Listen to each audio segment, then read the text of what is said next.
Ratusan WNI menjadi korban TPPO di Kamboja. Ada dugaan mereka dipekerjakan di sana sebagai operator judi online hingga online scammer.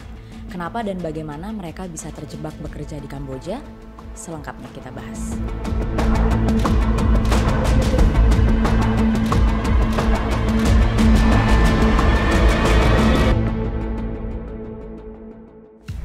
Kasus Soleh Darmawan menggegerkan Indonesia.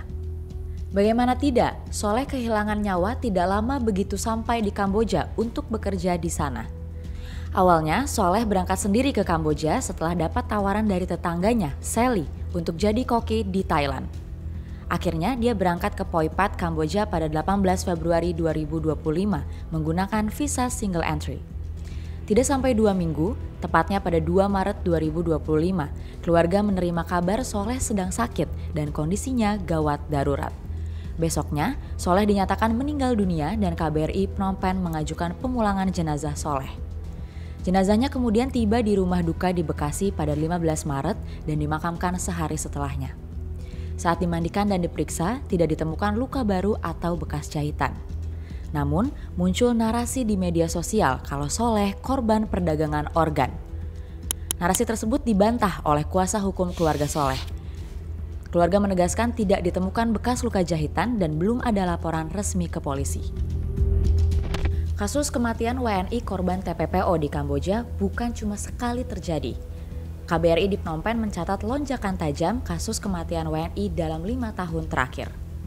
Sepanjang 2024, KBRI mencatat 92 WNI meninggal dunia dan telah difasilitasi pemakaman maupun pemulangan jenazahnya ke Indonesia. Penyebabnya pun beragam, dari penyakit kronis seperti jantung, stroke, diabetes, hingga infeksi menular seperti TBC dan HIV. Kecelakaan lalu lintas dan kematian mendadak juga tercatat cukup signifikan. Lonjakan kematian WNI di Kamboja tak lepas dari meningkatnya jumlah WNI yang datang ke Kamboja. Sepanjang 2024, tercatat 166.795 WNI masuk ke Kamboja. Jumlah ini melonjak 11 kali lipat dibandingkan 2020 yang hanya 14.564. Bahkan Kamboja kini masuk dalam 10 besar negara tujuan WNI. Angka ini menjadi perhatian karena WNI yang meninggal di Kamboja rata-rata anak muda usia produktif. Masih banyak tragedi mengerikan lainnya.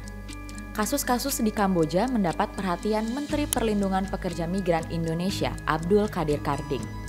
Ia sampai melarang WNI bekerja di Thailand, Myanmar, dan Kamboja.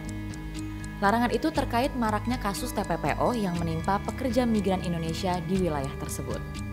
Meski menyatakan akan mendalami kemungkinan kerjasama penempatan PMI di 3 negara itu, dia tetap menekankan pentingnya perlindungan terhadap pekerja migran.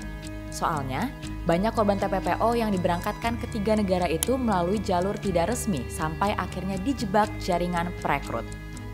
Karding juga menyebut PMI direkrut karena dijebak tawaran pekerjaan yang beredar luas di media sosial. Apalagi mereka berangkat pakai visa turis dan tujuannya tidak langsung ke Kamboja. Biasanya mereka berangkat dulu ke Thailand, baru kemudian ke Kamboja.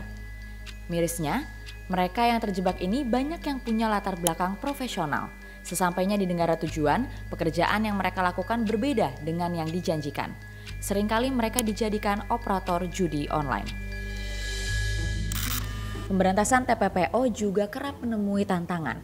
Karding menyebut upaya penggerbekan penampungan PMI ilegal kerap bocor. Beberapa kali kementerian berencana melakukan penggerbekan. Sayangnya, informasi penggerbekan selalu lebih dulu sampai ke pelaku. Karding bahkan curiga informasi penggerbekan berasal dari internal kementerian. Dengan banyaknya kasus kematian WNI di Kamboja, dapatkah pemerintah mengatasi permasalahan TPPO dan memberikan perlindungan maksimal? Baca informasi dan analisis mendalam seputar berita internasional hanya di Kumparan, bicara fakta lewat berita.